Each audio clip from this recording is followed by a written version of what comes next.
How to become a seller on Temu. The very first thing you want to do is to head over to any of the web browser. Let me move into Google Chrome. Right now you can see I am on the site of Temu. But what you have to do is, you have to open the new tab.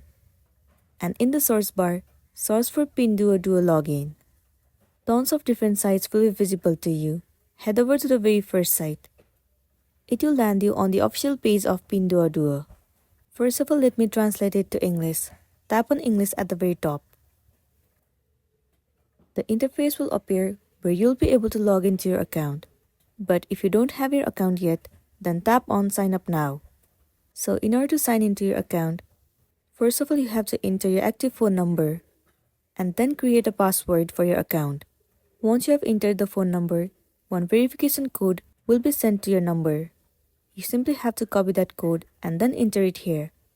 Once you have entered, tap on Register. Once you click on Register, your account will be created successfully.